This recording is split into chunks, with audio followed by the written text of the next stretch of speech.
how do you think financial institutions or financial organizations can, or at least even now that we're seeing payments being embedded into loads of different applications, how can they be ready for new fraud risks that come about from instant payments that are done using biometric technology?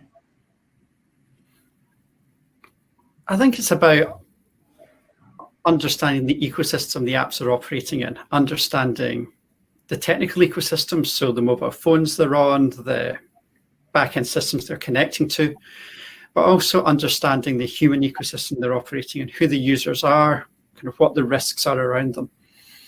And as you build up that understanding, you then need to start mapping your data onto that understanding. So knowing where your data is flowing to, where it's going from, what are the inputs into your system.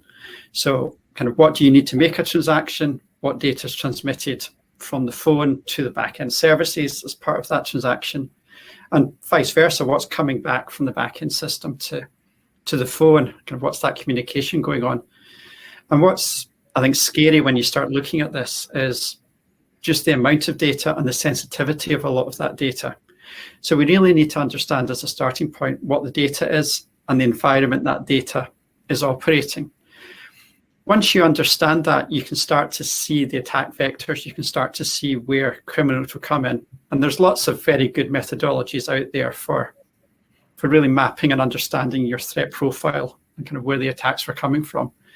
So if we can start to do that, we can start to build defenses, we can start to make things good for the users and good for ourselves as businesses, because ultimately we also need to protect ourselves.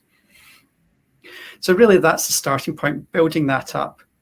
And always remembering that the criminals will go for the lowest hanging fruit. Kind of, they want a return of investment. They want something that scales, that's easy. So we don't need to build Fort Knox. We don't need to build the max, the kind of, everything doesn't need to be rock solid, perfectly high security to the point the users can do nothing. We are running a business. We do want life to be easy for our customers.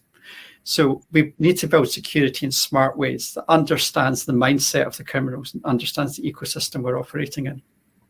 That's really interesting, you know, and it's so true. I mean, just making it harder for the criminals just excludes so much of that fraud. And, you know, to wrap up then, because I think we're running out of time, Glauco, you know, do you agree with Neal's sentiments there that it is just making it harder from the low-hanging fruit from the criminals, and you exclude a huge amount of fraud?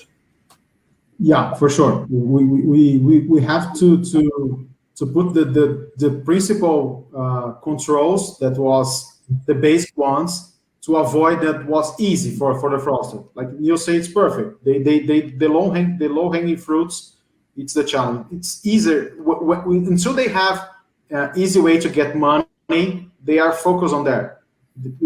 When everyone are in the same level of the basic fraud prevention, they are raising the bar, and we have to be concerned with big ones.